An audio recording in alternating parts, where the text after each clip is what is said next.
Are you ready for Mount Fuji? More or less. Once upon a time, there was a horrible, horrible night. We arrived at the Amazon station, half dead.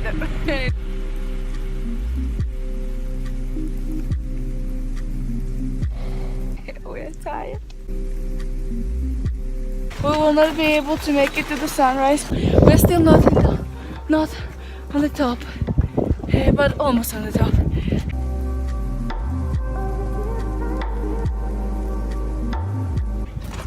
It's beautiful.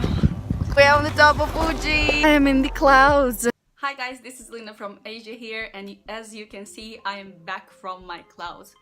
Japanese people say that you must be a fool if you climb Mount Fuji twice, but if you're a brave man or a woman or a person of heart full of courage, you must be able to make it at least once in your life. And so we did.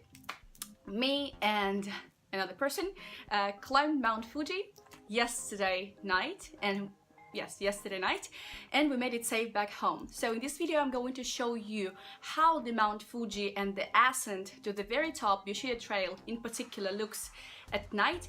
I'm going to share with you some advice and hacks that you will absolutely need to make the ascent smooth and energetic. I'm gonna tell you how much money you would need on all of it, and I hope to be able to encourage you to do it at least once in your life, especially if you're traveling Japan during the climate season, which is from the 1st of July to the middle of September. So the first thing that you should start with is your backpack. Make sure that you pack all the essentials, but not too much of them, and make sure that, of course, you don't run short of supplies that are precious on the top of the mountain. First of all, make sure that you have enough water with you. Calculate the amount of the water needed based on the standard human requirements. 2 liters a day if you're a big person, 1.5 liters a day if you're a standard person, and most importantly, a lot of clothes, because in summer the temperature on the very top drops to 0 degrees sometimes, especially at night. During the morning, during the day, it's around 5 degrees, 5 to 10 degrees. Make sure you have thermal blankets and raincoats, because mist and clouds and rainy weather and thunders in the mountains are a very common thing to happen, and you never know what happens in the mountains. Make sure that you have food with you, because food is expensive up there, and it's not kind of a lot of variety on the top of the mountain. Make sure, if you can, bring some hot water in a thermal bottle. This is something that I didn't take, because coffee is something that you might need in case you are making it through the night. If you are a bullet climber like I was, coffee will really save your life. So what are you drinking? Hot sake. How do you like it? Still alive, you take pictures. Oishi? But it's gonna do the job. Okay. In terms of money, make sure that you have a lot of coins and you have a lot of money, preferably in cash. You know, Japan is kind of a cash country. They don't really appreciate paying with credit cards. So I mean, it's not, they don't like appreciate, it's just not very common. They're still in the cash period, and especially in the mountains. So make sure you have a lot of money, especially coins, because you're gonna need to pay toilets on Mountain Fuji is a separate story. The pricing, you can't pee for free, so the pricing for peeing or doing something else starts from 100 yen and reaches 300 yen at the very top of the mountain. If you don't live in Tokyo, what you have to do is to take train to Shinjuku Station, and from Shinjuku Station there are direct buses to Kawaguchiko Station or direct buses to Subaru 5th Station. But I strongly recommend to make it to Kawaguchiko Station, because it's just a crazy tourist spot. You can see everything related to Mount Fuji there. You can find last convenience there. There's Lawson Family Mart right at the station, so you can get your last supplies of water, the normal price.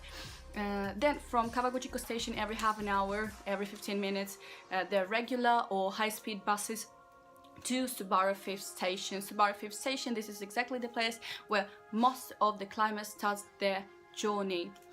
So once you're at the Subaru 5th Station, I recommend you to have your last meal before climbing to the very top. The last meal that I recommend is ramen with pork, which is highly nutritional, full of fat, full of carbs, and of course you can have some beer to get more courage and like climbing spirit.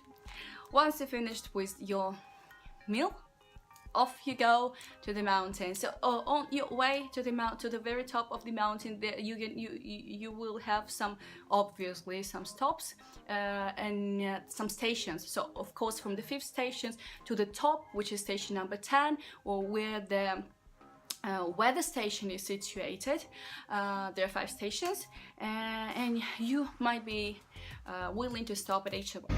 We arrived at the 7th station. Half dead. It's only 1 hour since we started. How do you like the trip? Okay. Okay? He's lying. Oh, we are at the 8th station. It's 3,100 meters. We're tired. This is me. What time is it, Marco?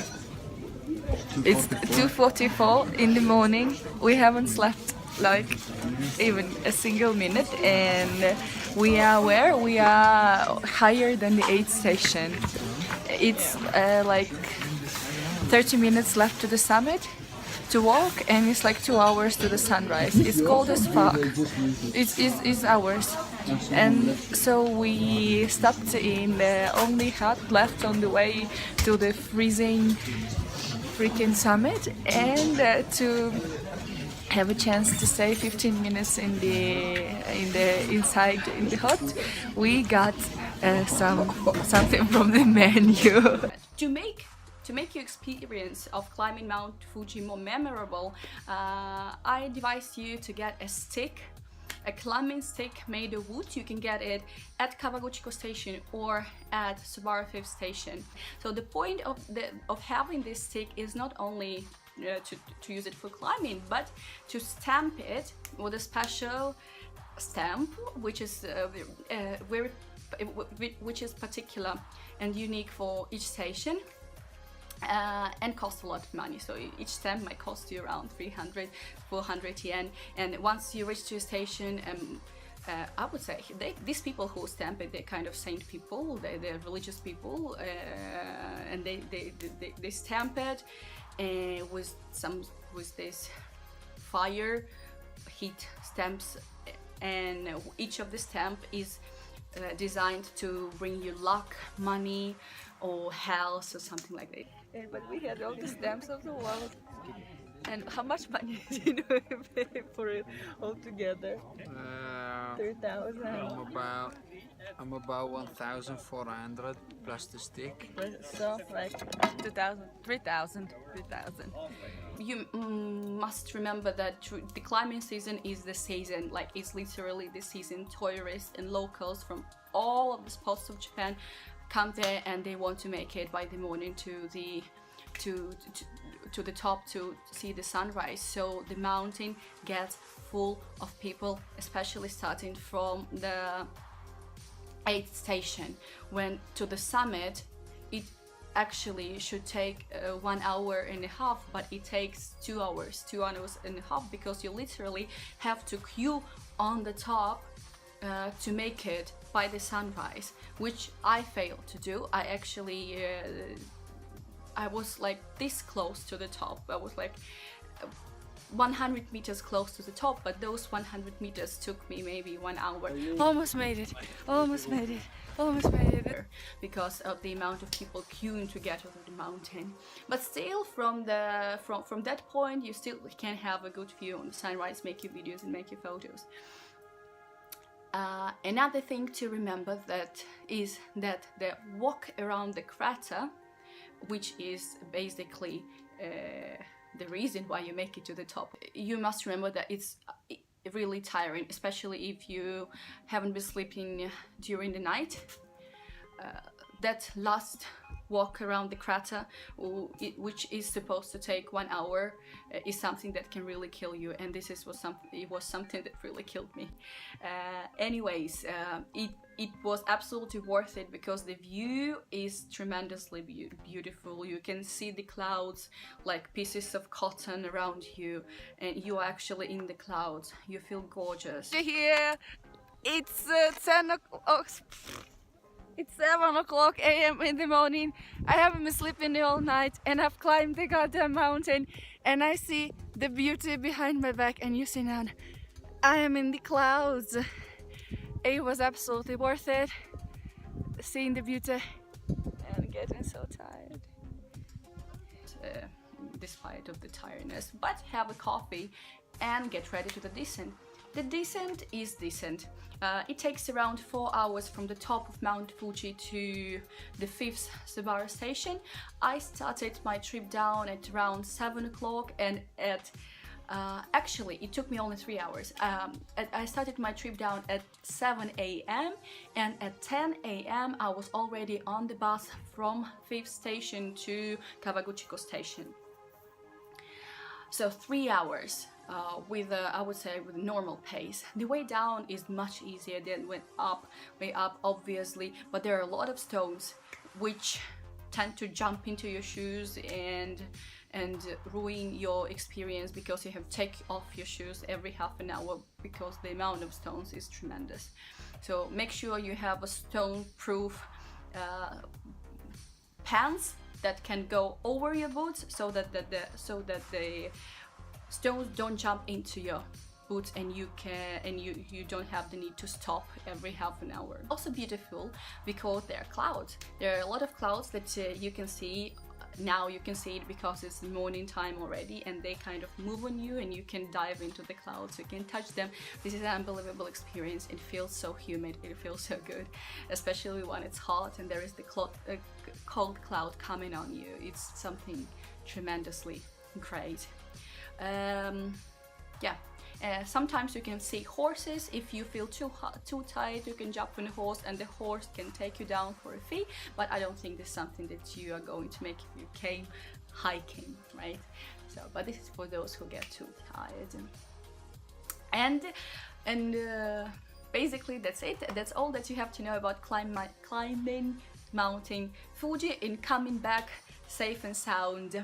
Make sure that you have at least 3 days dedicated to this experience, because even though you make it, you might plan to be able to make it overnight and be back home by lunchtime the next day. Make sure you just be sure you're going to be dead for other 1.5 days.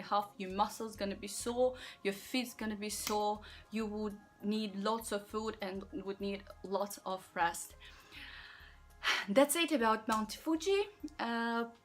This was Alina from Asia here. Might you have liked my video, please subscribe to my channel, give me some likes, and if you have any comments and questions, please leave them down in the comments. Thank you for staying with me, stay tuned, and I see you in the next video. Bye!